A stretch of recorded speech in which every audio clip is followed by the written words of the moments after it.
I guess, like, how do they get started on LinkedIn? How do they grow?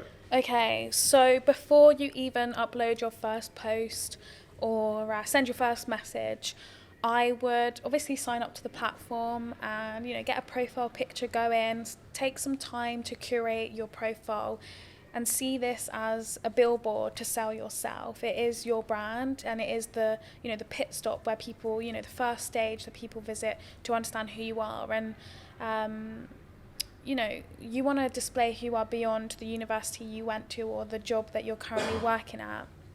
Um, Take some time here to put some effort into this, maybe graphic design. If you have the resources, outsource to a graphic designer for a banner, perhaps a featured section, whatever stage you're at. And then I want you to strategize who you are. A lot of things, one piece of advice I give with clients is get a massive A3 piece of paper and create a mind map of who this person is. Who is Izzy Pryor? Because she is beyond the agency, beyond the label of an agency owner of a personal branding agency. She is someone who's driven by purpose over profit.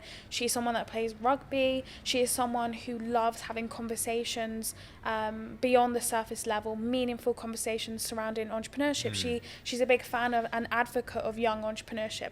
And then also personal branding. And as you can see there is so much that embodies me beyond being an agency owner. So I suggest a lot of people do this. And what they will see when they create this mind map is all of the core values they have as a human will embody every single label that they've given themselves, whether it be a rugby player or a marketer. And these core values are the things that weave who you are today. Now, once you've done that, you will very easily be able to pick out content pillars or content buckets. And these are topics that you will be able to frequently talk about on your platform and on LinkedIn. And then very easily, or perhaps with direction of, social media or ask the public. I think there's a content platform called like that.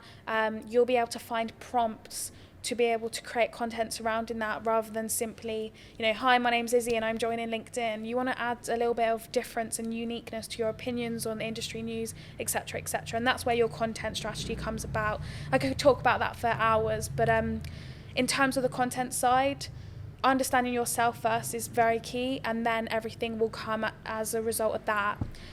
One big growth piece of advice that I would give is your network is your net worth. If I did not network with other young and older entrepreneurs when I started out, I wouldn't be where I am today. The younger audience that I worked with were the sounding board, the inner circle, the support group that I had as I was learning the platform and building my business. The older entrepreneurs were the mentors, and some of them actually ended up being clients of the services that I used to offer. But equally, so many of these people I'm still good friends with today, and they've helped me grow and challenged me to be better than I was last year, the year before. And as a result of that, we engage with each other's content because we care about one another. We've developed a meaningful business relationship, and that is not an engagement pod. That is people who are aligning on interests and core values and experiences, helping one another out and supporting one another because we actually enjoy each other's content, rather than liking and comment on someone's post because I have to reciprocate that. You have a choice, but equally I will say that creating a network and putting effort into meaningful relationships is your fast track to growing on LinkedIn, because it's just like word of mouth in business. You will get referrals. Even if you're in the same industry selling the exact same service, you may have a referral from, mate Billy down the road who can't take on any new clients until next year, or the client's not a good fit, they're not compatible. That referral is worth its weight in gold over constantly putting out content and hoping that the next person who reads it will be in your inbox asking for services. That's an amazing piece of advice, because I think a lot of people, I'm by no means a LinkedIn expert, but I think a lot of people preach that the quality of content you have to put out there, it has to be good, it has to be obviously authentic, but what you're saying as an extra caveat is find your community, find the people that you vibe with, find the people that inspire you as well, and engage with them on the platform. And I guess like that's something that I don't think many people have said. I will say, like, regarding content quality, we all strive for quality. We always want to have the best format, the best video, the best photo to accompany a piece of text post, to draw people's eyes in with a good hook, with a great meat and body of a text, a great call to action. I don't think that we should overlook these things because they're the difference between someone clicking on your profile and inquiring and not. But equally, I have seen amazing personal brands of business owners excel with content that really isn't that brilliant, but it's because of the community they've brought in and the amount of people that have resonated with who they are and the quality of their actual service rather than a piece of copy. So it definitely is a balancing act there of, should I strive to network more and build good relationships, or should I strive for better copy? Now, I would say both, but that's because I'm someone who does know how to write good copy. I understand not everyone would be able to, and that's when obviously you can consider outsourcing, using a copywriter, training yourself, learning, but it's always going to be a balancing act. And I think anyone who runs a business knows that you're constantly juggling 10 million things at once, so many plates are spinning. So that brings me nicely to the next question, I guess, in terms of like, okay, that's the game plan for LinkedIn. I guess the opportunities you already said, but I guess it seems like a fairly obvious thing to be doing. But then, like, what are the main things that people say as to what holds them back, like engaging with LinkedIn? And I think, like, for myself, it would be like time, obviously, and then like energy, content ideas, all these different things. And I get them, they're valid, but I guess, like, what are your sort of like feedbacks to those? Okay, so when I hop on a discovery call or a networking call with someone and it comes into the conversation of, oh, I really should work on my personal brand. My business coach has told me I need to start posting on LinkedIn or getting on there, or we really need to. We've been wanting to for the last year but haven't had time.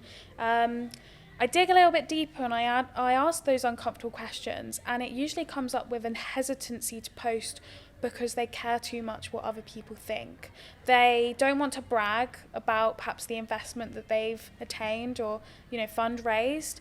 They don't want to brag about the company they've grown over the last 10 years.